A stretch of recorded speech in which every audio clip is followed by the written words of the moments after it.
As-tu mis un contrat en place avec ton fournisseur? C'est le sujet du podcast de ce jour. Salut à toi et bienvenue sur ma chaîne YouTube.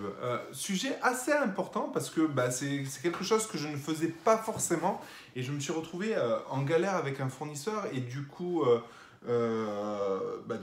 j'ai fait appel à un avocat avec qui je travaille depuis un moment et d'ailleurs on aura l'occasion de faire un podcast avec lui d'à peu près une heure où on va mettre en garde voilà, les bonnes et les mauvaises pratiques par rapport à ton fournisseur et par rapport à tes mentions légales. Donc ça, c'est quelque chose d'important. Mais est-ce que toi, tu as mis en place un contrat avec ton fournisseur? Ton fournisseur, généralement, c'est un fournisseur chinois, etc. Et je présume que tu n'as pas fait les choses. Pourquoi? Parce que moi-même, je ne prenais pas ce réflexe-là. Et pour te dire, tu peux te retrouver avec des problématiques qui peuvent être assez graves si tu ne fais pas les choses.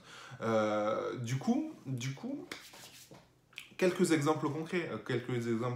Demain, tu fais du dropshipping ou tu fais même des produits sur Amazon, des produits électriques. Ce produit électrique, il flambe chez toi, voilà, parce que soit il n'était pas aux normes, soit il y avait un défaut, etc. C'est de la responsabilité de qui? Normalement, c'est la responsabilité de toi parce que toi-même, tu es le vendeur. Donc voilà, tu es responsable en cas de pépin, etc., etc.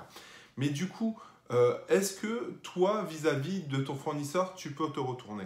La réponse, c'est que si tu n'as pas mis en place de contrat entre ton fournisseur et toi, tu vas être vite bloqué. Si ce fournisseur t'a fourni des faux certificats ou pas de certificat, du coup, tu es bloqué et du coup, tu peux mettre ta société en péril. Pareil, autre chose, si demain tu vends un produit, tu penses que ce n'est pas de la contrefaçon et c'est de la contrefaçon. Qu'est-ce que tu as mis en place vis-à-vis de ton fournisseur? Est-ce que ton fournisseur, il te dit oui, c'est pas de la contrefaçon?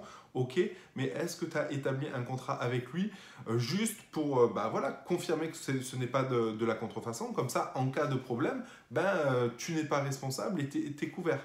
Voilà, toutes ces petites choses-là sont super, super importantes à prendre en considération et que tu fasses de l'e-commerce classique, de l'e-commerce sur Amazon ou encore du dropshipping, pose-toi ces questions. C'est en cas de pépin, c'est la responsabilité de qui? De base, c'est la responsabilité du vendeur. Mais voilà, si toi, en amont, tu ne te couvres pas, tu peux avoir des problèmes, tout simplement. Donc voilà, j'espère que cette vidéo t'a plu. Dans tous les cas, je vais faire un gros podcast demain qui va sortir avec un avocat où on va parler de toutes ces problématiques et de l'importance de faire des contrats, de l'importance d'avoir des bonnes mentions légales, etc. Voilà, donc c'est un petit truc d'une heure qui va durer avec Marc et je pense que ça va vous apporter énormément de valeur. Sur ce, je vous dis à bientôt dans une prochaine vidéo. Ciao!